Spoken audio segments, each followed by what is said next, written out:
So, I hear you're drowning in debt because of some futile fertility treatments. My ex-husband sneered at me as he approached me with a sarcastic smile. This was in a renowned hot spring town. We reunited in the most unexpected place. It's pathetic how hard you're trying despite it all being in vain. My ex-husband looked down on me. After our divorce, he remarried and was blessed with children. He was living a contented family life. He considered himself the winner while belittling me. Whose story are you even talking about? I touched my slightly swollen belly. I wonder who really needs fertility treatments. He was about to learn a shocking truth. No matter how much he ranted or clung to me, it was too little, too late.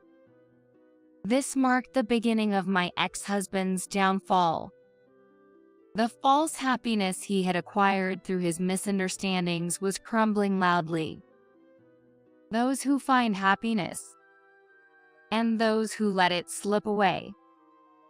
Our reunion clearly marked the diverging paths our lives would take from here on. My name is Mary. I work at a travel agency counter. I propose various plans to customers who visit the store, arranging trips that ensure their satisfaction. I found great fulfillment in this job. I married Mike after a workplace romance. He joined as the new manager at the branch where I worked, always approaching me with a gentle smile and a calm demeanor. During the busy seasons like summer break, we worked late together. During breaks at work, we would engage in enjoyable conversations and encourage each other through tough times, gradually spending more and more time together. Eventually, we became conscious of each other, started dating, and got married. After our marriage, I transferred to another branch. The travel agency job involves a lot of overtime and is challenging. You've worked hard without a single complaint. Now that we're married, you can take it easy and be a housewife. His caring words filled me with a deep sense of happiness, appreciating the kindness my husband showed me. However, I was passionate about my work and had dreams I wanted to achieve. For those dreams, I had lived a frugal life and saved money. So, I decided to continue working even after marriage. John respected my decision, and we both worked hard at different branches. We understood each other's jobs and enjoyed our small happiness by comforting each other over drinks every night. 2 years had passed since we got married. We haven't been able to have a baby yet. I started feeling anxious as we hadn't conceived after 2 years. I lost my parents when I was a student. Being an only child, I often felt lonely. That's why I longed for a large family. Therefore, after getting married, while not necessarily desiring a very large family, I did hope to have at least 2 children. Don't worry, it'll happen eventually. My husband was receptive to my feeling. He also agreed on having children. I wonder if I'm infertile. Maybe I should see a doctor. I looked down, feeling disheartened. Don't be so negative. It'll be all right. But if you're worried, it won't hurt to get checked out. Saying that, my husband gently stroked my head. He always understood me. I felt so moved that I was nearly brought to tears. After that, I went to the OB/GYN and underwent several tests. The multitude of tests revealed no particular abnormalities in my body. It's good there's nothing wrong. My husband said that happily upon seeing the test results. See, I told you there's no need to rush. The baby will come to us eventually. I wonder how many times I've been saved by my husband's gentle smile. It always made me feel so much lighter. Next up is a test for men. It's a short procedure. So could you possibly go during a break from work? It's likely that my husband also had no issues. But just to be cautious, I wanted him to get tested. Of course, I believed my husband would gladly accept. I was certain of it. What? Why do I have to get tested? It's usually a woman's issue when it comes to infertility, and it would be a waste of time for me to do it. His response was unexpected. It might be unnecessary, but just to be sure, if there is an issue on the man's side, there are treatments available. Could you please do it? His expression turned somewhat cloudy. I understood his reluctance to get tested. If a problem was found, it might hurt his pride as a man. It was a delicate issue. I knew it wouldn't be good to force the issue. It doesn't have to be right away, whenever you have time. However, he remained silent. The day ended without me getting an answer from him. One day, we visited my husband's family home. It was my Mill's birthday, and we brought a bouquet and a gift. I heard that my Phil had an affair when my husband was young and disappeared afterward. Afterward, my Mill, on her own, raised my husband and did a commendable job. I heard she went through a lot of struggles. She turned 65 this year and had retired from her job. She worked tirelessly all these years and never neglected her parenting duties. I had great respect for my Mill as a woman. She could now spend her time happily and at ease. That's what I thought. I was certain the bouquet and gift would bring joy. With that confidence, I opened a door to my Mill's house. Well, welcome. My Mill greeted us with a bright smile. Oh, what beautiful flowers, and this, a set of bath salts. You remembered how much I love baths. I'm so happy. As expected, my Mill was very pleased. It was supposed to be a pleasant time spent together. However, she then said, I'm happy with the gifts and flowers, but I'm starting to wish to be able to see the face of a grandchild. Her words changed the atmosphere instantly. I was at a loss for words and glanced at my husband. But he remained silent. Mary, I understand work is busy, but there are things more important than work. You have to face your health properly and focus on child making. There's always fertility treatment available now. I had already faced my health issues. I had also undergone the tests. There were no problems found. I just want to hold a cute baby in these arms soon. Mary, I'm counting on you. My Mill was also the same. Why is infertility always presumed to be a woman's issue? Why doesn't she say anything to my husband? Yes. I couldn't argue.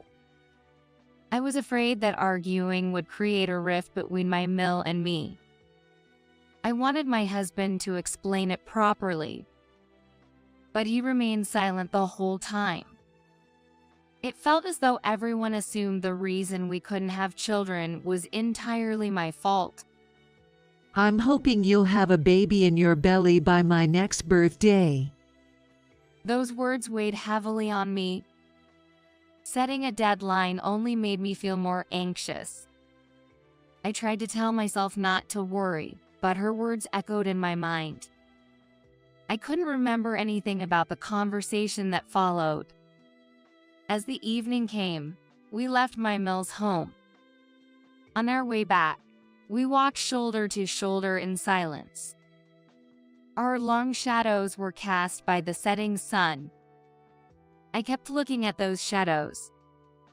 My husband's shadow marched straight ahead. What was he thinking? How did he take his mother's words today? I wanted to ask but couldn't bring myself to do it. No, I was afraid to ask about it. I was scared of feeling despair from my husband's words again. We returned home without speaking. I'm starving. Let's have dinner quickly. He said that, acting as if nothing had happened. He probably planned to end the day without addressing my feelings. I decided to speak up boldly. Hey, John, about what your mom said today. He turned to me with his usual smile. What about it? Was that smile just for show? She said she wanted grandchildren. I looked straight at him. Yo, but if it's not happening, we just have to wait, right? No, that's not what I wanted to say. She told me to think about my body over work and to undergo fertility treatments. But I have faced the issue and got tested, and there were no problems found. His expression slowly changed. Why didn't you say anything at the time? It feels like it's all my fault. But it's not me who isn't facing the issue. It's you, John, isn't it? I didn't intend to say it like that. But once I started, the words just wouldn't stop. All my pent-up frustration erupted. What the hell? Always about the tests. I've told you, infertility is a woman's issue. And what mom said wasn't wrong. It's not my fault. He got angry, his face turning red. He wasn't the husband I knew.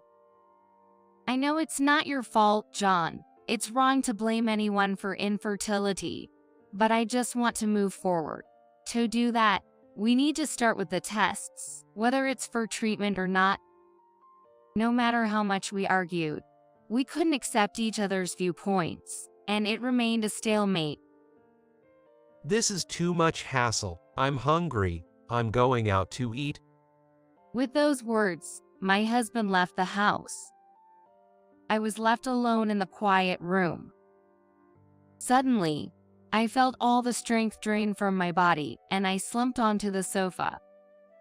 The image of my husband yelling kept flashing back in my mind. Was it my fault? I didn't mean to upset my gentle husband. This wasn't what I intended. I just wanted him to understand. I wanted us to work together towards our future. The testing was for that purpose. I couldn't stop my tears. In the quiet room, only the sound of my sobbing echoed. The next morning, my husband returned home in silence. You said you were going out to eat. Where did you spend the night? I was worried. He didn't seem to listen to me. It doesn't matter. That was all he said before leaving for work. It was our first major fight. These things happen. I hoped he would be in a better mood by evening. Thinking this, I too headed to work. I kept sighing all morning. However, my husband's mood didn't improve for days. He started leaving home earlier and coming back later than before. On weekends, he would go out without a word and return when I was asleep. The time we spent together as a couple had drastically reduced. It felt like he was avoiding me. I no longer knew how to interact with him. Eventually, this silent coexistence became our new normal. I couldn't even remember the times when we cherished being together. What had driven us to this point? Was suggesting the test really so wrong? And finally, my husband stopped coming home. You've been away a lot recently. Where do you stay? He had started to have conversations with his back turned to me. I'm busy with work and always miss the last train, so I stay at a business hotel near my office. Likewise, he kept his back to me. I see. Then he headed to the bedroom. At some point, my bed had become the couch. It's just a ridiculous excuse to say that work ran late and you missed the last train. It wasn't our busy season. He was hiding something. My suspicion turned into reality weeks later. My husband comes home every few days, dumping a huge pile of laundry on me. Then he packs his freshly washed underwear and clothes in his bag and hurries out. You could do your own laundry. It's not that much trouble. I muttered as I loaded his laundry into the washing machine. At that moment, something dropped with a clink. I looked at the floor but found nothing. However, I was sure I had heard something. I searched again, more carefully this time. What could have fallen? Stepping back, something sparkled at my feet. Here it is. What is this? I picked up the shining object and held it in my hand. Oh. I was at a loss for words. What sparkled in the palm of my hand was a small earring. My mind went blank for a moment, but I wasn't as shocked as I thought I would be. By the time he stopped coming home, it was clear to anyone. My husband was having an affair. Somewhere in my heart, I harbored those suspicions. But I was afraid to confront the truth and tried to dismiss it. I didn't want to hurt myself. However, I was now confronted with reality. I wouldn't run away anymore. I decided to have an honest conversation with my husband. With evidence of his infidelity in hand, it was time to end our marriage. The next day, I headed to a detective agency. A few days later, my husband's affair was confirmed. The other woman was a new employee at the branch where my husband worked. She joined the company around the time when cracks began to appear in our marriage, a young and attractive staff member. My husband, with his characteristic gentle tone and charming smile, captivated her. He got closer to her by acting as her mentor and eventually started a relationship. It was new to me, but apparently, my husband had made advances toward various female employees before. As a supervisor, he used sweet words to get close to them and deepen their relationships. It was his cunning method. I was just one of the women caught in his trap. The reason he chose me as a marriage partner must have been because I was particularly convenient for him. I felt a surge of resentment. It was time to end this life. I was determined. That night, as usual, my husband came home with a load of laundry. You don't have to come home just to do laundry. Why not have it done at her place? I spoke to his back. He stopped and turned around. What are you talking about? I told you, it's work. He looked at me with a cold gaze. Then is this part of your job too? What exactly are you teaching this female employee after work? I presented him with several photos. They showed the two of them leaving the workplace and entering the apartment where she lived alone. What is this? He seemed unable to hide his shock. Don't play dumb. I've investigated everything. And this earring, wasn't she looking for it? It was caught in your shirt. He froze, looking at the earring in my hand. I never thought you could be such a person with terrible habits towards women. Let's end this. Now you can openly date this woman. I said this and handed him the divorce papers. A silent atmosphere filled the room. My husband stared at the divorce papers with a look of surprise on his face. Suddenly, he burst into laughter. What's this? Sour grapes. Are you bitter just because you can't have kids? If you've got time to take pictures like this, why not diligently pursue treatment to get pregnant? What an appalling thing to say. Who's really being bitter here? I struggled to contain my rising anger. Divorce.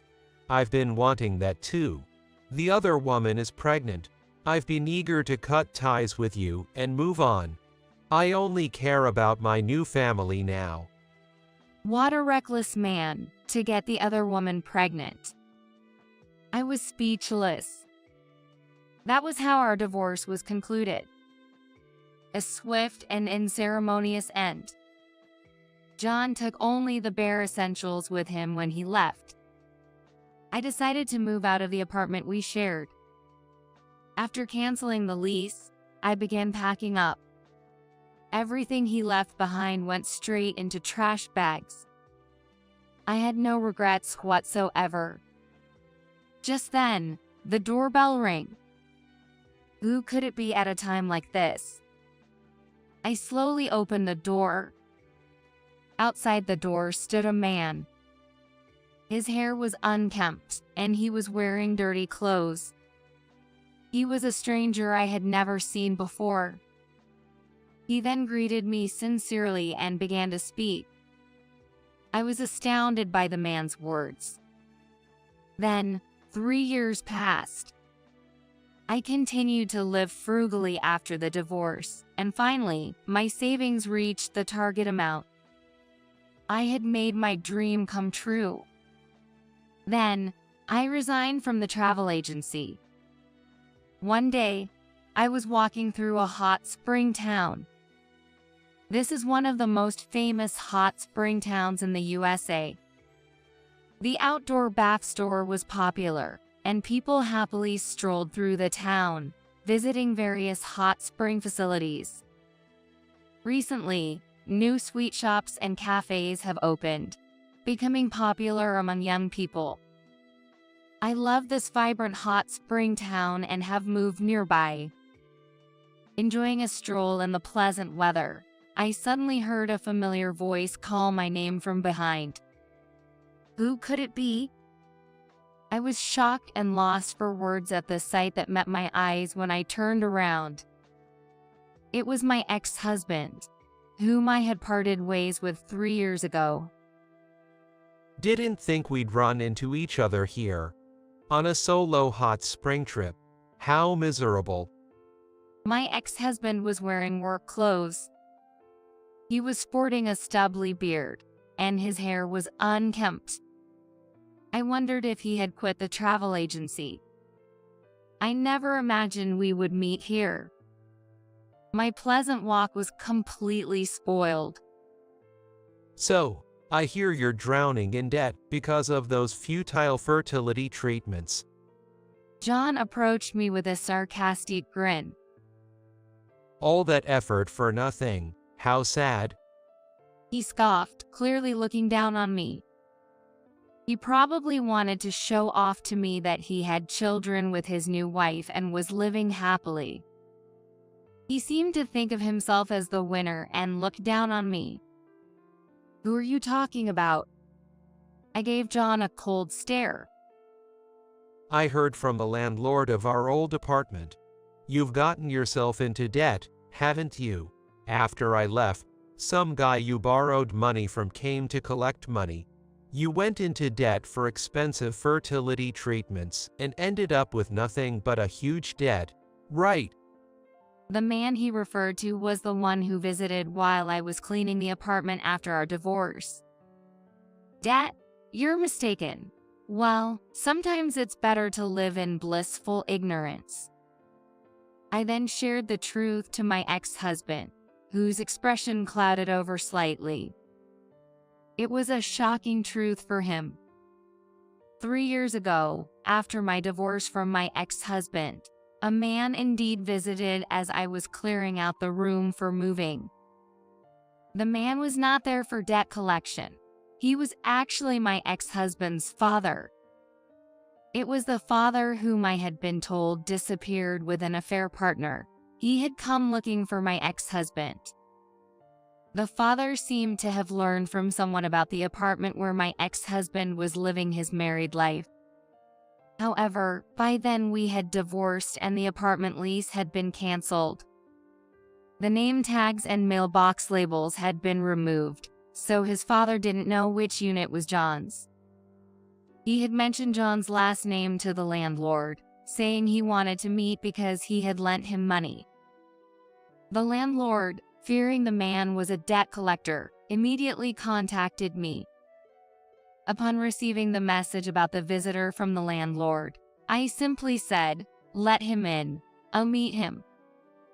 The landlord loved to gossip, and I was afraid of any strange rumors spreading. It turned out the landlord, believing the father to be a debt collector, likely shared this amusing tale with John upon a chance encounter. John took it seriously. The reason my ex-husband's father visited the room was to request a loan. He had been abandoned by his affair partner and was struggling financially. Thus, he managed to find out my ex-husband's whereabouts and came to borrow money. Unaware of the divorce, the father approached me with his utmost sincerity. However, to me, a divorced woman, this was entirely irrelevant. This man was no relative or concern of mine. I directed him to rely on my ex-husband instead, giving him John's contact information. With that, he left. Hearing this, my ex-husband became furious, his face turning bright red with anger. You gave him my contact. Since then, I've been hassled with support inquiries.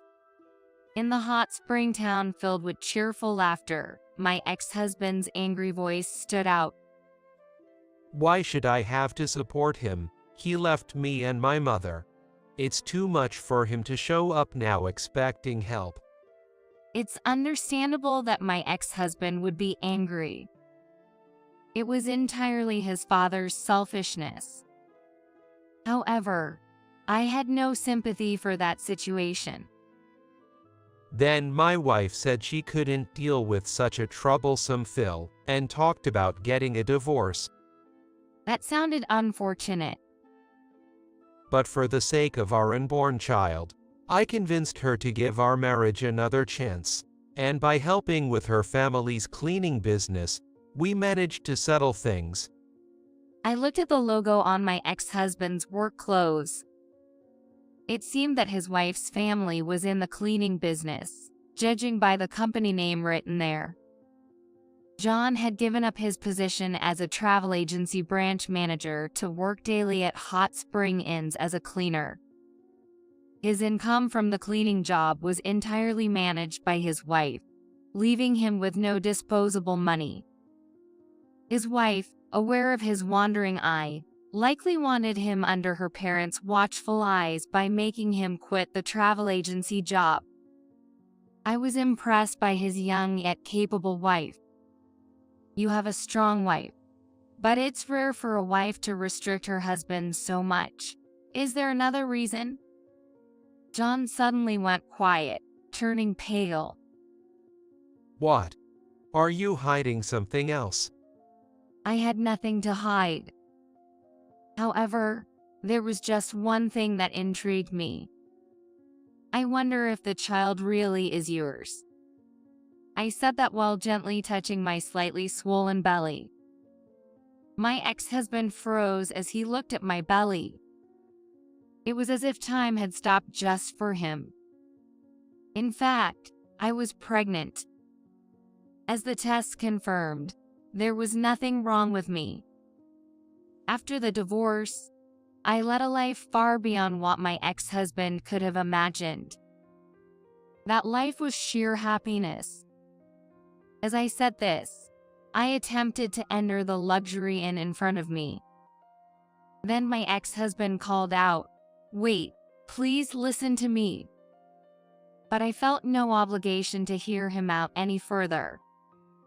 "We didn't ask for your cleaning services, so don't come inside."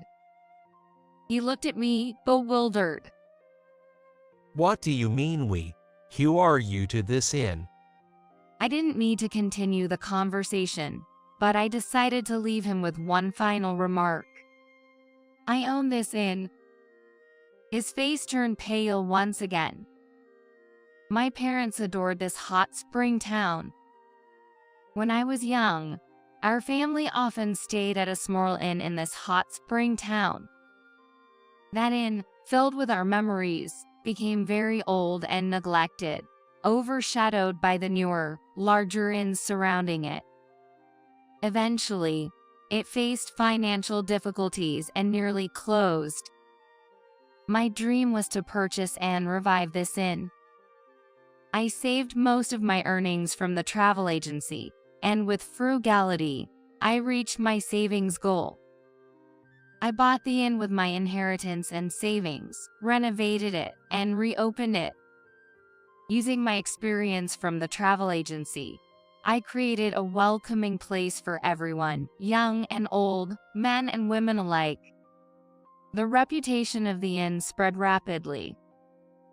The inn quickly gained an excellent reputation and now ranks among luxury establishments, with my net worth reaching approximately $130 million. Particularly well received at the inn was the food. Menus were carefully crafted for each guest, with meals provided accordingly. Many guests returned specifically for the dining experience. The dishes reflected the dedication of the chef, who spared no effort in catering to the guests. I empathized with the chef's caring nature, and we were drawn to each other. And so, I had a remarriage by getting married with him. Shortly after our marriage, I became pregnant. I no longer had any conversation with my ex-husband. I turned my back on him. Please, wait. He probably only wanted to stop me for money. To me, my ex-husband was then a stranger. I owe him nothing. I have nothing more to say to you. Never appear before me again. I said that dismissively and entered the inn. Nevertheless, he tried to follow me into the inn, but was stopped by the staff and expelled outside. His voice calling my name faded away and eventually disappeared. Our unexpected reunion marked a turning point in our respective lives. Weeks later, I received a letter at the inn addressed to me. I was surprised when I saw the sender's name. It was my ex-husband. I thought everything had ended between us. Curious and slightly anxious, I opened the envelope. The sheet of stationery was filled with dense writing, bearing distinctive quirks, and mistakably written by my ex-husband. The letter contained astonishing information. The content was as follows. During our reunion, John began to wonder if the cause of infertility lay with himself, and he asked his wife if he truly was the father of their child. Although she initially insisted it was his, he had long felt a dissonance due to the child's lack of resemblance to him. Therefore, after repeatedly questioning his wife, she finally confessed. The child he thought was his own was actually from her previous relationship with another man during her student days. After graduating from college and joining a travel agency, the wife quickly caught my ex-husband's eye, and they started having an affair. But for her, it was just a fling. Her real commitment was to a boyfriend from her student days. She got pregnant with this boyfriend's child and considered marriage, but he disappeared upon learning of her pregnancy. Being a recent graduate and unexpectedly finding out about the impending parenthood, she likely felt anxious and overwhelmed by the responsibility at such a young age. Facing the prospect of becoming an unwed mother, she lied that the child was my ex-husband's, marrying him for financial stability. However, After learning that my ex-husband's father had abandoned his family for an affair, she saw parallels with her own past of being abandoned by her own boyfriend. To rein in her promiscuous ex-husband, she resorted to threatening divorce, which succeeded in getting his attention. She forced him to work under her parents' supervision, controlling his salary, and leaving him without any spending money. Tired of this constrained life, my ex-husband spiraled into madness.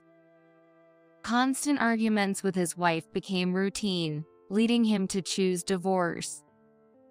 However, his in-laws opposed it. Even so, my ex-husband, who chose divorce, swiftly left his wife's side as if fleeing.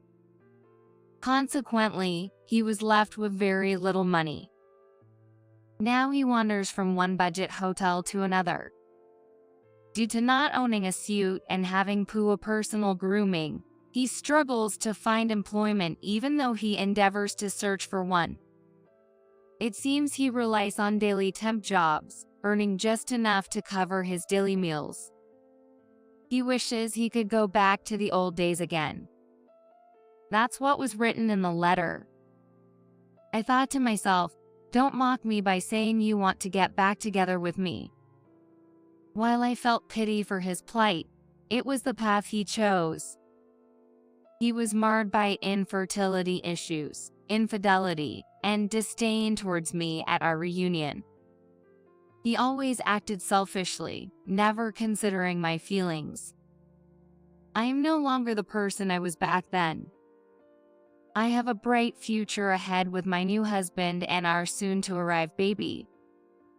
I instructed my lawyer to issue a restraining order if he ever tried to contact me or appear before me again. And then, I tore up his letter. I'll give birth next month. I do feel both the joy of meeting my baby and the anxiety of my first childbirth. But with the encouragement of my kind husband, I'm getting through each day. He always cares about my health and helps with the chores on weekends. So with him by my side, I'm definitely okay. Today is my husband's day off. Walking through the spa down together, we feel the changing seasons, and afterwards, we soak our feet in a foot bath and take a deep breath. That's our favorite walking route. Oh, the baby just kicked, I exclaimed, and my husband quickly placed his hand on my belly.